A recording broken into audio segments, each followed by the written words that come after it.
get to riff those tracks. I'll never pick tracks, better riffs on this end. Why you always gotta pick Rifftrax? It's your lucky day, it's time for Rifftrax.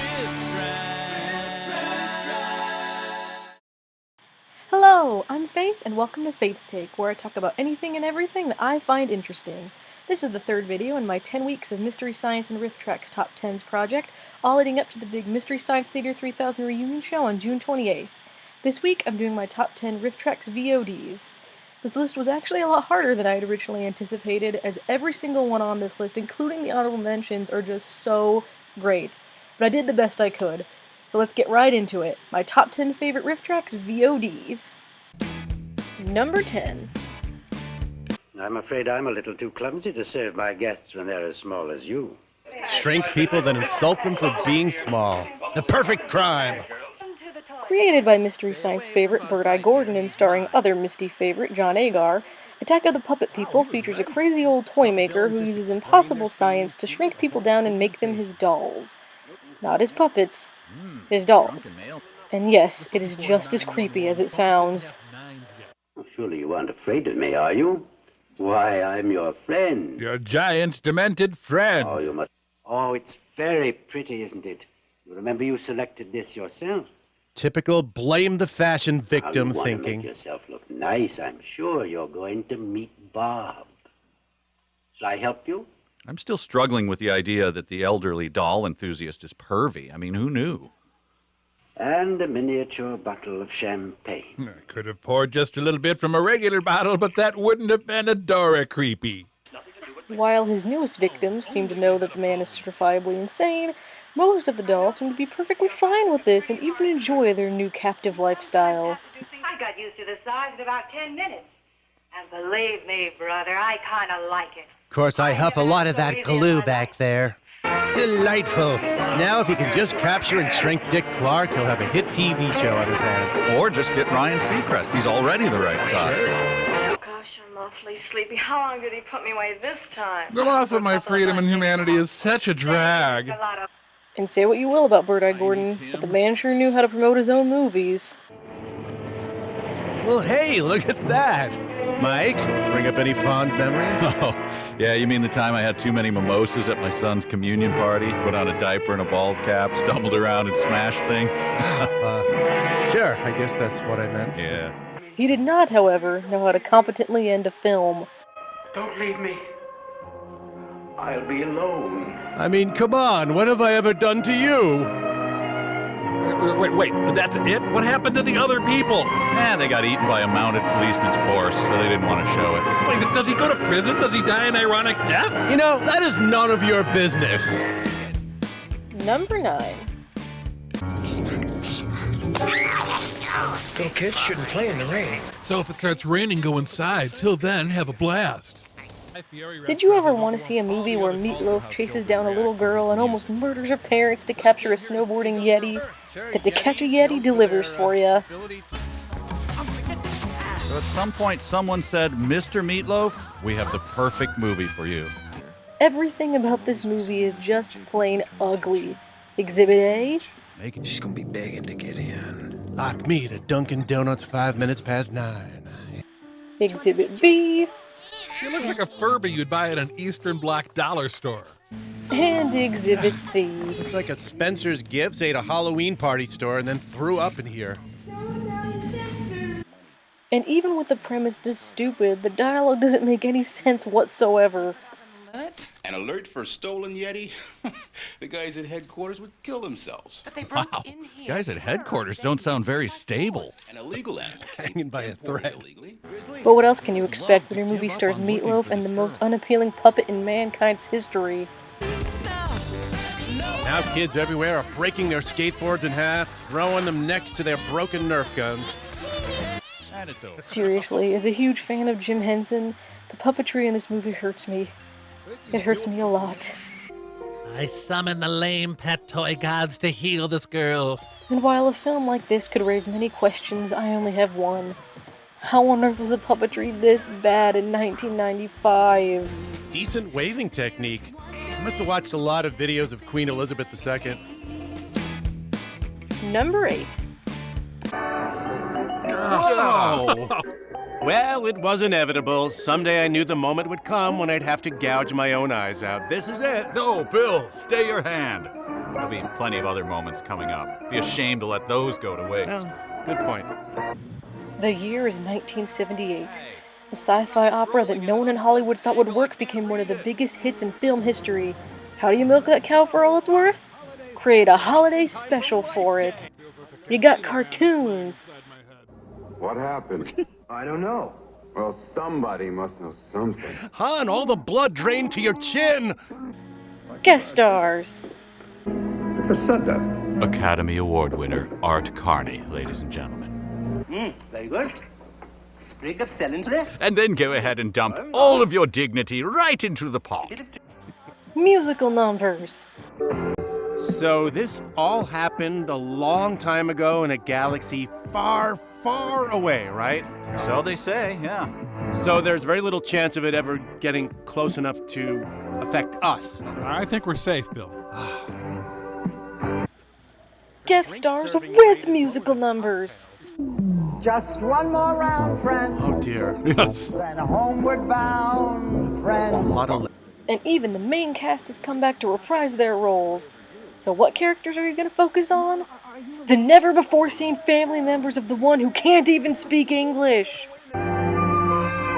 Wow, my Wookiee isn't the best, but what I'm picking up from this is unbelievably filthy. Wow. And if you already thought that was bad, this is actually the one project George Lucas has tried to get wiped off the face of the earth. So, after this aired, the deep shame and public mockery from the whole ordeal forced George Lucas underground, and his creation Star Wars was never heard from again, right? Actually went on to shatter records for money made and has more devotees than many major religions. As a nice little bonus, we also get some great cheesy 1970s commercials that actually aired with the special. Pillsbury Plus yellow cake with pudding in the mix tastes deliciously moister than Duncan Hines Deluxe 2 yellow cake. Which is disgustingly pudding-free. Merry Christmas, Daddy. For me? No, for Anwar Sadat. No, of course it's for you. Dad. The whiz. It's joy. It's laughter. It's music. It's written by the director of Batman and Robin. In actuality, this is a wonderfully regrettable piece of Star Wars history that you should definitely pull out for Life Day this year, which is November 17th for anyone wondering. The actors bow their heads in prayer that nobody will ever discover their real identities. Number 7. Don't you think it's time we move this relationship forward? What I'm saying is, I'm ready to start hanging out with your family. Julie and Jack is an insipid little love story that was created by James Wen, the man behind Birdemic Shock and Terror. Now where's that shop that sells instructions on how to walk like a human? The story centers around Jack, a bland software salesman. At the risk of sounding corny, I'm now going to perform an entire episode of Hee Haw. to love someone. And Julie, a young blonde woman he met online. It is a little corny, but I like it. She also really likes smiling like an idiot. And suffice it to say that it definitely lives up to Birdemic's reputation. Even though this movie actually came out first. Give me a good reason why I should stop caring about the one girl. On a totally unrelated note, that guy never made another movie. Okay, what seriously, what even is this movie? We now interrupt the very gradually unfolding story of Julie and Jack to take some unfortunate prom photos. Unlike Birdemic, this movie comes with a twist to rival M. Night Shyamalan. It's so wonderfully stupid that I don't dare ruin it for you here. That's at least 1,000 years old. Nice round numbers, still going strong. All in all, this is a perfect entry for the library of any Rifftrax fan. I'm sorry, but this just doesn't make sense. I agree. I mean, walking around a major San Francisco landmark wearing a tuxedo, but not tossing a football around with Mark Denny or even Peter? That's the part that doesn't make sense to you? The room is the bar for normal now? That's where we are, my friend. Guys, I'm scared. You should be. Number 6. Guys, I wonder if all these games are available at my local retailer, and whether by collecting them all, I can amass popularity and respect from my youthful peers. What do you think? The Wizard puzzles me. It's the most product placement-y movie I've ever seen. Okay, at this point, I don't know if I'd call it product placement. It's more like product metastasis. But it also has some pretty depressing backstories. She was his twin sister. They got down by the river. It was weird. She didn't go downstream at all. She just died. Was it weird or suspicious? It's about Jimmy, this boy who seems to only have some autistic tendencies and could easily be raised by 2 loving parents at home, who instead is put into a mental institution. His brother breaks him out so they can run away to where again? California. I want to vastly overpay for my house and spend half my time waiting in a left turn lane. They end up meeting another runaway, and together they decide to take Jimmy, who has literally impossibly good video game skills, to go play in a Nintendo tournament. You got 50,000 on Double Dragon? Yeah, but that's only 25,000 on regular Dragon. Google, is it possible to get 50,000 on Double Dragon if you got some time and nothing at all going on in your life, folks? Did I mention this movie's depressing? I don't remember so many free-range children in the 90s. I got these power magazines to help Jimmy so we could teach him the secret tricks in each game. Maybe I should have bought food instead? I don't know. They called this movie The Wizard because homeless drifter children seem too bleak. Eventually, the boy's family catches up to the scamps, and instead of embracing the children who have been lost for 9 days, they just revel in Jimmy's totally inconsequential victory. His skill set is monetizable! Hooray! And folks, that brings us to the end of The Wizard, a movie that I assume the once powerful and beloved Nintendo Corporation never recovered from. Number 5. Hard to believe Evel Knievel was a mega giant superstar, but in defense of the 70s, you have to remember that most people were coked up and had at least one venereal disease. Be a whole new world for Who wants to watch a movie starring 2 old guys wrecking their last shreds of dignity?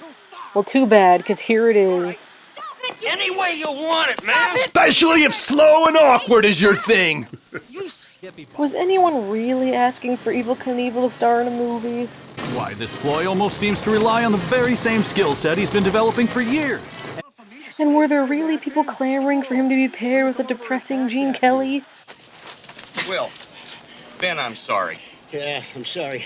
You kicked that gorilla off me. Yes, a 65-year-old Gene Kelly was a real gorilla. Well, now you're picking fights. You don't even know what happened. I don't even know what happened. What happened? Out here. Like most films written for non-acting celebrities, this paints Knievel as an action hero and someone for children to look up to. Eat it, physics. I saw you walk away from that crash in England. You inspired me to have the same reckless disregard for my body. For me, the funniest/saddest part is seeing Gene Kelly in this movie. I mean, come on, did you really need a gig this badly? I'm wrecking my career. I'm drinking in the dark, just drinking in the dark. Gonna weep and soil my pants, then go sleep in the park. But if I can give this movie points for anything, it didn't give Gene a 20-minute ego-filled dream sequence musical number, and for that, I am eternally grateful. Star of the AFI's number 5 movie of all time, ladies and gentlemen. Number 4. Right there. Black scorpion right there. Oh look, a fake naturalist right there. See, we can both attach labels, pal. Over the last couple of years, the Rifftrax gang has made several specials for National Geographic, my favorites being the Man v. Monster episodes. I can see a clearing up ahead. He's careful not to show the parking lot and picnicking families. Man v. Monster stars long-haired Brit Richard Terry, a man on the hunt for mythological creatures. Bigger than the length of my fingernail. He measures everything by the length of his fingernail. But then we walked downstream for about 30,000 of my fingernails. At this point, ready to attack. Of course, by the end of each episode, it's revealed that the monster in question, surprise, surprise, wasn't a monster in the first place. That it's one of these that the people have been attacked by. There's just so much to make fun of, from the natives that were obviously paid off to spout whatever Richard asked them to. And she takes me to the riverbank to recount her story. I met you. You gave me $20. Here we are. You met people who have been attacked by bats. There's a guy with a sack of money just off camera nodding and mouthing, "Say yes." The editing trying to convince you that it's actually frightening. Bat that has its mouth open, ready to attack. Hi, now I'm in your dreams forever. And of course, Richard Terry himself. She was completely petrified. By me, Richard Terry, a vicious predator. Oh, I'm stuck. I can't move. 2.8 seconds, folks. A new world record in failure. But right now, I'm the one who could be hunted. To be clear, I am not being hunted, but I could be. Stay calm. Actually, there's something black floating past it right now. If I hurry, I could get stuck in it. That's a log. But for a split second, got my heart going. Richard Terry summed up in 5 seconds. Richard? Get out of there, Richard. There's another log coming. Richard! These specials are just fantastic, and I think they're a great gateway to anyone wanting to introduce their friends to Rifftrax. There's some sort of clue that could help me understand the identity of the bat behind these attacks. Which attacks again? Can't hear you, adventuring. Number 3. This is Suite 304. Yes, sir. We'd like to have 2 New York strip steaks. Well done. Are you insane, sir? What kind of idiot orders a New York strip well done? Bring a bottle of scotch. Yes, sir.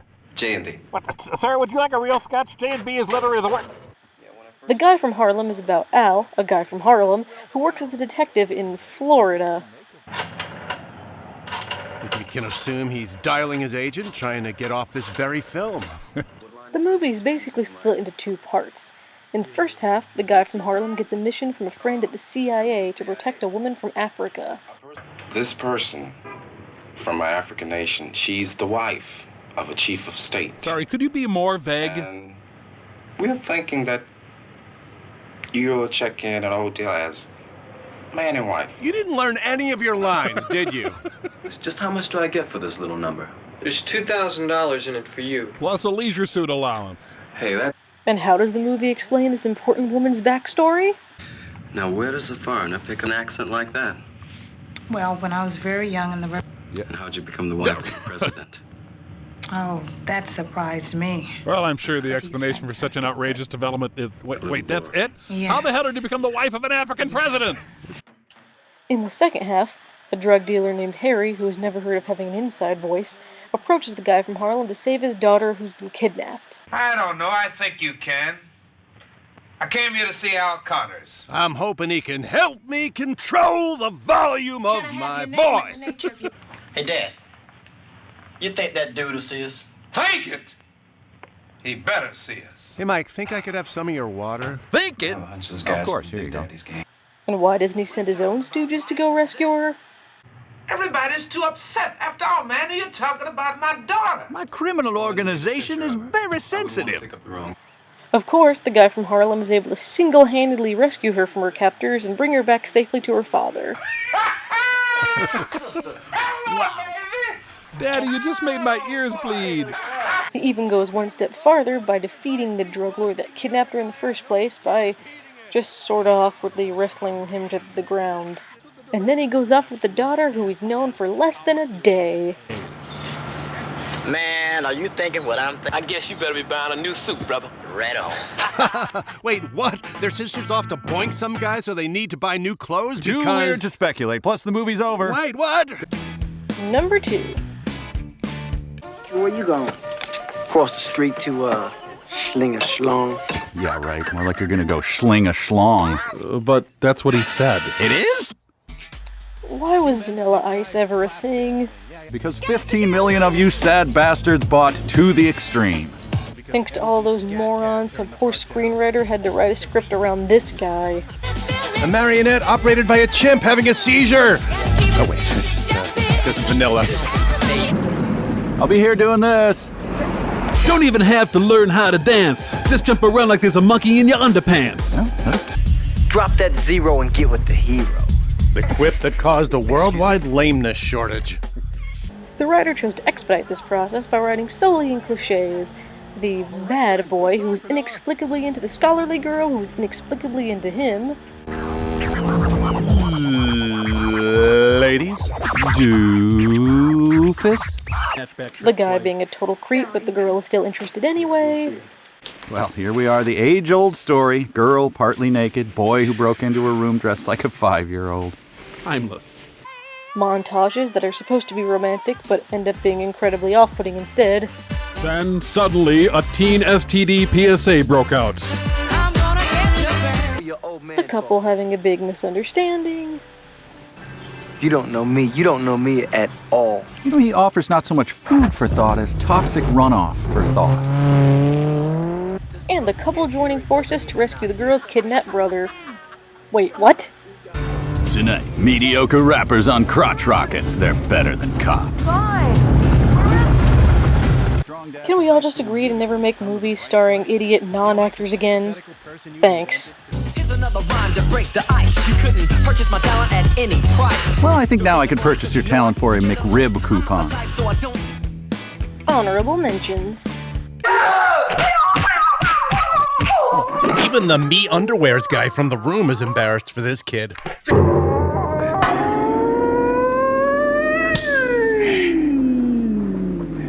But enough of my impression of a police siren. His stories well known. The original Sam Elliott, Buffalo Jones. Number 1. He's actually voicing my one-word review of this movie.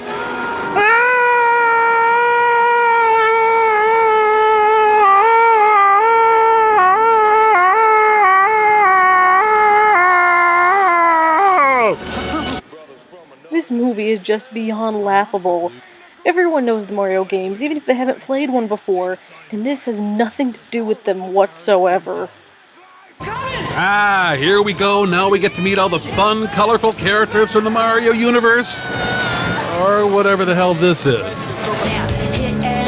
Say one thing for the alternate universe 90s, at least they're not doing the Macarena. Oh, I hate heights. Says the character who frequently sprouts a tail and soars above the clouds. In its defense, it does have two guys named Mario and Luigi, who are not Italian, and not even brothers! Mario here brought me up. So they're not brothers or super? Failing Mario associates. Also, if you ever wanted to see the details of their plumbing career, you got it. They beat us to it again. Another lost job. That's how plumbing works. You call two different plumbers and make them race. Everybody knows that. Shut down as university. It also has awful set and costume designs. We went under the river, but this can't be Manhattan. Where is this place? I don't know, I ain't been to Manhattan in a couple of weeks. Must have been a bad couple of weeks. Dialogue by an insane person who doesn't speak English.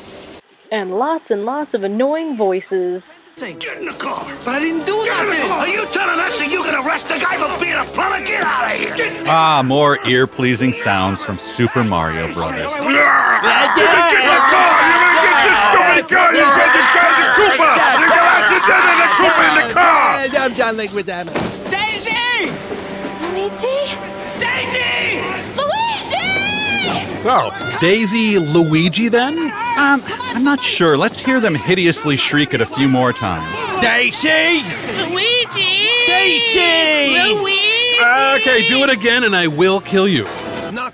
While this is still considered possibly the worst video game movie ever, and even one of the worst films ever made, period, it's like the Star Wars Holiday Special. If you know anything about the franchise, you've just got to see it for yourself. Luigi, Mario! Daisy!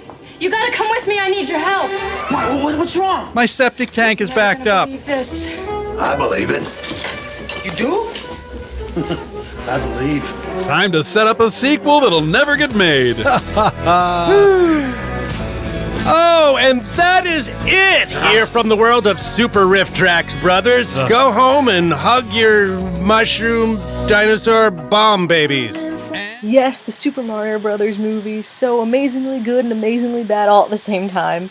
Thanks as always so much for watching, and I hope you'll join me next week for my top 10 Joel-era Mystery Science Theater host segments. I'll see you guys later.